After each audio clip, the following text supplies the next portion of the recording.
resolver o seu grande problema, que era a lepra, uma doença incurável. Precisamos fazer como esta menina.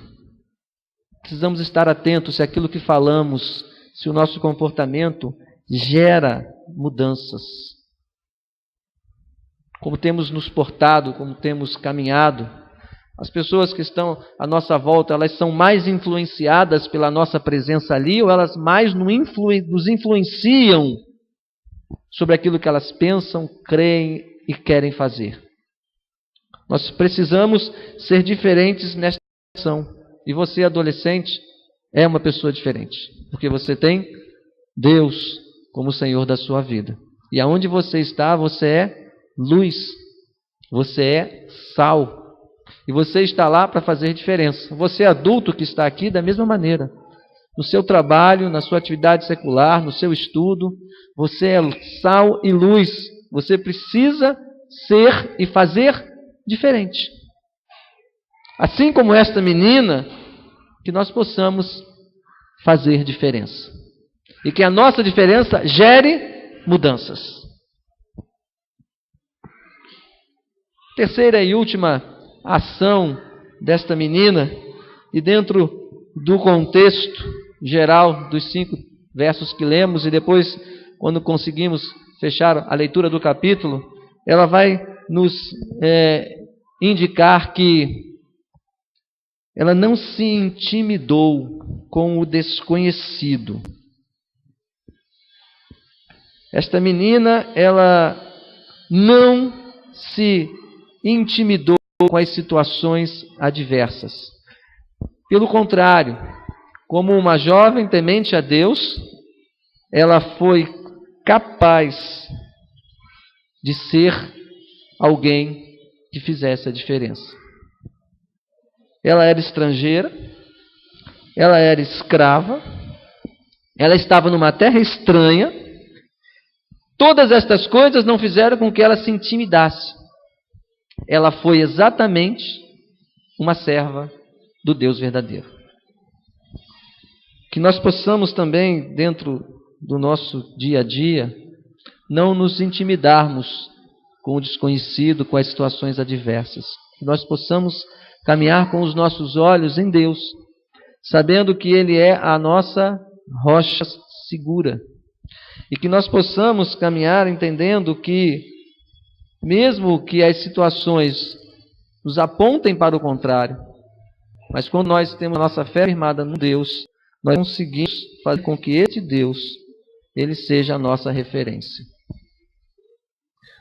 Adolescente é uma fase muito peculiar, uma fase de transformações, de mudanças, de acertos, de erros. E nós, como igreja e como famílias, temos esta responsabilidade de tentar entender um pouco a cabeça dos nossos adolescentes.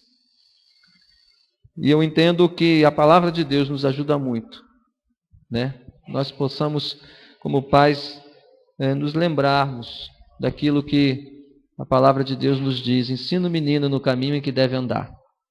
Depois que ele se tornar adulto, ele vai dar conta das suas ações, dos seus atos. Mas nós, como pais, no futuro, nós estaremos com os nossos corações tranquilos, porque aquilo que nos era responsabilidade fazer, dada por Deus, nós fizemos. Então, que nós não desistamos, irmãos, de testemunhar de Deus para os nossos filhos. Que nós entendamos que esta responsabilidade é nossa. Você, pai, você, mãe, é responsável pela criação dos seus filhos. A igreja, ela vai dar um suporte naquilo que ela tem como missão, mas a educação, ela vem de casa. A educação cristã, ela vem de casa. E nós aqui, como igreja, vamos estar dando munição para que isso seja consolidado, para que isso seja fortalecido na vida dos nossos adolescentes. E hoje de manhã, quando eu estava saindo para a igreja, tem uma senhora que mora bem em frente à minha casa. E ela já deve ter 82 anos. É uma senhorinha assim, linda, fantástica ela. Sai sempre toda arrumadinha. ela tinha um carro que era um carro mais antigo, duro para dirigir, não tinha nem a direção ainda hidráulica, e ela trocou o carro há mais ou menos há um ano. E às vezes ela tinha dificuldade, era um Corcel. E ela tinha dificuldade de botar às vezes na garagem para fazer, aí ela, vamos lá, me ajuda aqui, meu filho. E lá ia eu, duro, irmãos, aí eu firme e forte para tirar e botar o carro, né? Eu tinha que botar na garagem. E ela comprou agora um carro mais novo, básico, mas um Fiesta. E aí hoje, quando eu estava saindo para a igreja, ela estava chegando. Aí nós estávamos no carro, eu falei, ó, lá vai a senhorinha, ela está chegando na missa. E ela vai à missa, a primeira missa às 6 da manhã, nos domingos. Religiosamente, ela vai. E aí Raíssa olhou para mim e falou assim, pai, 6 da manhã, né? Às vezes, o culto na igreja 9h30 não tem ninguém. Tu imagina se fosse 6 da manhã. E aí eu parei para pensar, irmãos, né? Aquilo que nós estamos deixando como legado, né? E eu fico imaginando, acho que eu vou botar o culto para as 6 da manhã. Fazer uma experiência. E aí se você for, irmãos, à igreja católica às 6 da manhã, dependendo do teu atraso, você não senta.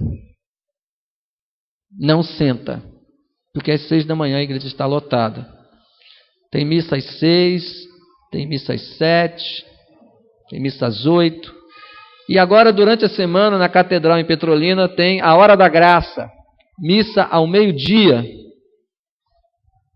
Aqui também tem, Juazeiro, assim, ó, de gente. O fato de estar ou não estar lá, irmão, é o de menos, eu não estou nem entrando no mérito. O que eu estou querendo pontuar é a leitura que uma adolescente fez. A leitura que uma adolescente fez. Pai, às vezes 9h30 a igreja está vazia. E aí eu fico me perguntando, como é que nós temos conseguido mudar esta ideia? Não que a igreja vá salvar ninguém, não vai. Mas é o reflexo daquilo que a igreja significa para nós. É importante estarmos aqui, é gostoso estarmos aqui, é relevante estarmos aqui. E graças a Deus que dominicalmente nós temos tido a cada dia mais irmãos que têm visto esta necessidade, a importância de estar aqui de manhã. Cada domingo nós percebemos que o grupo tem crescido um pouco mais. E quando nós olhamos para trás de 1 ano, 2 anos, a gente vê que isso tem mudado.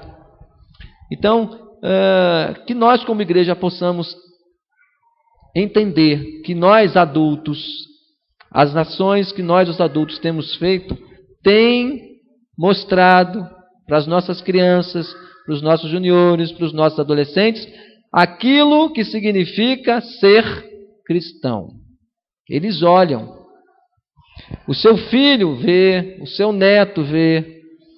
Então, eu fico muito feliz em saber que dominicalmente nós temos aqui um grupo grande de irmãos que estão procurando conhecer Deus e fazer a sua vontade. E a minha oração é que a gente continue neste processo, sabendo que aquilo que nós temos feito não é vão no Senhor. Então, aos nossos adolescentes, os nossos parabéns. Que Deus abençoe a cada um de vocês. A participação de vocês aqui hoje, nessa manhã, foi inspiradora. Com todo o nervosismo, com toda a timidez, a gente poder ver você se colocando à disposição. E ser servo de Deus é estar à disposição dEle. É adorar a Ele. É entender que Ele conduz os nossos passos. Então, aquilo que nos for possível como igreja, nós vamos estar sempre dando esta condição de você caminhar, entendendo que você precisa aproveitar as oportunidades que Deus tem colocado diante de você, que as suas palavras, que as suas ações, os seus gestos precisam e vão ser relevantes para gerar mudanças, e que você não se intimide em função daquilo que você observar, porque se você é um servo do Deus verdadeiro, você vai ser uma testemunha verdadeira. Amém, irmãos? Vamos nos colocar de pé.